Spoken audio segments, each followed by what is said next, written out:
ఆంధ్రప్రదేశ్ బాగుపడుతుందని చెప్పి రైట్ ప్రజలు భావించారు. భాను గారు ఒక్క నిమిషం భాను గారు. వెంకటేశ్వర గారు నమస్కారం. ఏంటి జనసేన పార్టీ అనాలిసిస్ ఎలా ఉంది, అబ్జర్వేషన్ ఎలా ఉంది?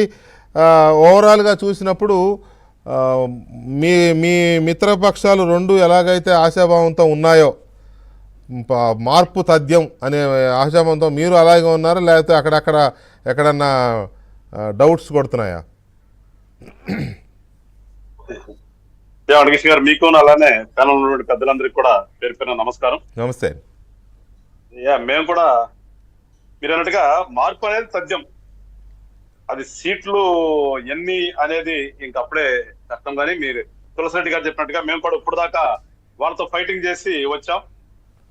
ఓవరాల్ గా ఏంటి అనేది ఫీడ్బ్యాక్ కూడా నేను ఇంకా మా వాళ్ళందరి దగ్గర తీసుకునే పరిస్థితి కూడా లేదు.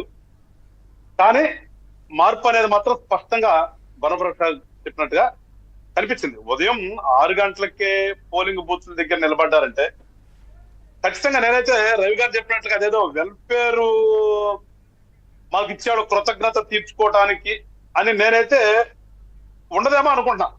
అంటే ఆయన ఒపీనియన్ అని చెప్పారు. ఎందుకంటే వెల్ఫేర్ అనేది ఇవాళ ఏదో జగన్మోహన్ రెడ్డి గారు కనిపెట్టింది కాదు కదండి.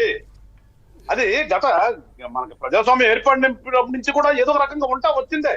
ఇవాళ నేను కొత్తగా కనిపెట్టింది ఏమిలే. నాకు తెలిసిన దాంట్లో అమ్మఒడి అనేది ఒకటి చెప్తే కొత్తగా కనిపెట్టింది ఏమి లేదు, కానీ కొత్త ఒక వింత పాత ఒక రోత అంతే. ఎప్పటికప్పుడు మనకి కొత్త ఒక వింత. జగనన్న వైఎస్ఆర్ రెండు పేర్లే కొత్త, అంతమించి అట్లా ఏమి లేదు. అట్లో ఇప్పుడు స్కాలర్షిప్ ఉంటే దాన్ని తీసేసి దీవెన, ఎందుకంటే దీవెనలు ఇవ్వటం అలవాటు కదా, అందుకని స్కాలర్షిప్ బదులు దీవెన అన్నాడు చెప్తే అట్లా పేర్లు మార్చేది తప్ప అంతమించి ఏమి లేదు. అందుకని నేను అది పెద్దగా రోల్. మీకేమనిపించింది? మీరు ప్రజల్లోకి వెళ్ళారు కదా, పోలింగ్ జరుగుతున్న ప్రాంతాలకు వెళ్ళారు కదా, ప్రజల్లో నాకైతే స్పష్టంగా అనిపించింది ఏంటంటే ప్రభుత్వ వ్యతిరేకత అనేది క్లియర్ గా కనిపించింది నాకైతే. ఎందుకంటే వెల్ఫేర్ అనేది నిదానంగా సర్లే ఆడికేదో వేద్దాము అనుకున్నాడు, నిదానంగా వస్తారు వేద్దాము అనుకుని. అంతేగాని ఏసీఆర్ అంత కసితో పొద్దున వచ్చి కూర్చోడు కూడా. ఆ కసి ఎవరికి ఉంటుంది? దెబ్బతిన్నవాడు కసి ఉంటది. అవును. లాభం పొందినాడికి నిదానంగా వద్దామనుకుంటాడు. అంతేగాని పొద్దున్న వచ్చి కూర్చోడు. నాకు తెలిసినంత వరకు ఆ వేరేషన్ ఖచ్చితంగా కనిపించింది. జనం అంత ఎత్తున నాకు తెలిసి ఇంకా మా గుంటూరు ఇంకా కంప్లీట్ కాలేదండి. అవును, చాలా చోట్ల అవ్వలేదు.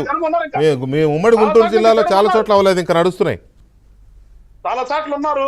ఇంకా ఉదాహరణ ఏంటి చెప్పాలంటే మీకు వెంకటకృష్ణ గారు, మాచర్ల నియోజకవర్గంలో ఎంత దుర్మార్గంగా దాదాపు ఒక దశాబ్దన్నర కాలం పైనుంచి అక్కడ ఏ రకంగా రౌడీ రాజ్యం అది ఒక ఆయన సామ్రాజ్యం లాగా చేస్తూ ఉన్నాడు. అక్కడ చూశారు అందరూ కూడా.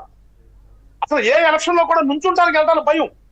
అలాంటిది ఇవాళ ఈ కూటమి తిరగబడింది. అక్కడ కూటమి తిరగబడి వాళ్ళ మీద ఐ హ్యాండెడ్ గా మా వాళ్ళు ప్రవర్తించారు. వాళ్ళ అంటే ఈ ఇండికేషన్ క్లియర్ గా జనంలో, ఇక చాలరా బాబు నీ దుర్మార్గాలకు చెట్టు పెడతాము అన్నదే కదా. సో ఇవన్నీ మేము బేరింగ్ చేసుకుంటే మాకు గుంటూరే ఉంది. కానీ దాదాపు 1 గంట దగ్గర నుంచి మొదలైంది ఇక్కడ ఉన్నటువంటి. ఎందుకంటే చిలకూరుపేట నుంచి ఒక మంత్రి గారు మాకు ఇక్కడ దిగుమతి అయ్యారు కదా ఇక్కడికి. 1 గంట దగ్గర నుంచి ఒక 15 కార్లు పెట్టుకుని దాంట్లో కుర్రవాళ్ళని అందరు పిల్లలండి, అందరు చిన్న చిన్న పిల్లల్ని ఎక్కించుకుని బూతుల మీద దౌర్జన్యానికి బయలుదేరింది. అంటే ఇవన్నీ కూడా అర్థమవుతున్నాయి. ఇవన్నీ కూడా మేము కూడా ఎప్పటించాం. ఇంకా సరే మీరు బాండి, మీ వెనక నేను వస్తానని చెప్పేసి నేను కూడా కారు వస్తుంది తిరిగి ఎప్పుడు దాకా. అందుకని మాకు వేరే కుదరలేదు. ఇవన్నీ కూడా చూస్తుంటే ఏమర్థం అవుతుంది? ఖచ్చితంగా వాళ్ళకి అర్థమైపోతుంది జనం మనల్ని వ్యతిరేకించారు, మనకు ఓట్లు వేయట్లేదు అనేది క్లియర్ గా కనిపిస్తుంది కదా. సో ఖచ్చితంగా ప్రభుత్వం అనేది ఏర్పాటు చేయటం, మా కూటమి అనేది ఖచ్చితంగా ఏర్పాటు చేస్తాం. దాంట్లో ఎలాంటి డౌట్ లేదు. కాకపోతే ఎన్ని సీట్లు ఏంటనేది